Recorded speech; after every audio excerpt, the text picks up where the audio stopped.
बिसोरनि सिगां नोंथांमोननि गामियाव साबा दुथांफोरा सोरबा सासे सिख्लाखौ लाबोनानै रेप खालामदों होनना बुङो नोंथांमोना मा बुङो? बेथ'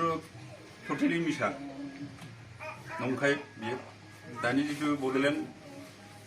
मुभमेन्ट मा निउसमोन बेयाव हगारनाया टटेलि मिसा खारन जोंनि गामियाव जिथु जादों जाथाया बे गथ'फ्रा गामिनिनो आरो गामियाव गारिबो सोफैनाय लोगो लोगो मा गारि होननानै नायदोंमोन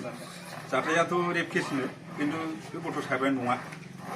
जिथु जों गामिनिफ्राय हमना लानो बे साब्रैया नङा बेयाव निस्सय सासेया दंमोन खोमा जों मिथिया खिन्थु गामिनि गथ'फ्रा गामियाव गारि सोफैनाय लोगो लोगो बे गारिया मानो फैदों बेखौ नायदोंमोन निस्सय नुगोन माबा मोनसे मावदोंब्ला खिन्थु बे गथ' साब्रैया नङा नङा कारण गामिनि रायजोफ्रानो साइखारबा बे बुंनो हागोन नंगौ नङाखौ सासे जानायाथ' बहागि मेला खालि जादों ओमफ्राय बिदिनो मानसिफोर नुनानै खबर हरबाय नायहैबाय नायहैनानै नुग्रा दायनिगिरि नङिया हमनानै लांजादों जाय दायनिगिरि बेखौ मोनाखै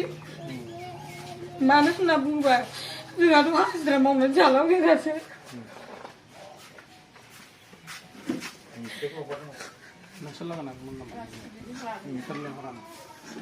लिंहरनायाथ'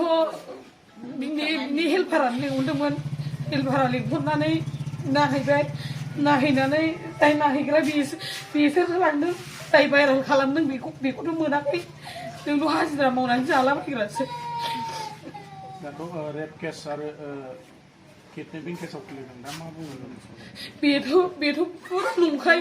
मानो होनना बुङोबा आंहा फिसालाबो सासे दंखायो आरो बयबो नुखादों जोंनि मावनानै जानायखौ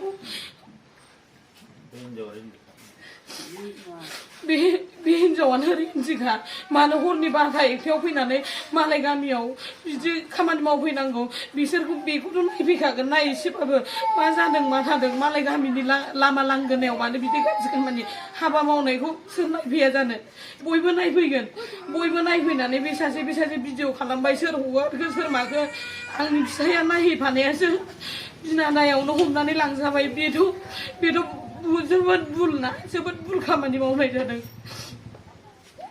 साहाया आंना जोंनि स्कुल न' खाथियावनो जाथाय जानायलाय फिसाया जोंनि स्कुल दैमुगुरि गामियाव एलपि स्कुलाव माने फिसाया सोर मटर दोनफैदों बे जायगायावलाय होननानै नायनो फैदोंमोन नाथाय बिसोरबो बिदि जाथाय जागोन होननानै मिथियाखैमोन नायनो फैनायाव दानिया लोगोफोरखौबो नै जोंनि रायजो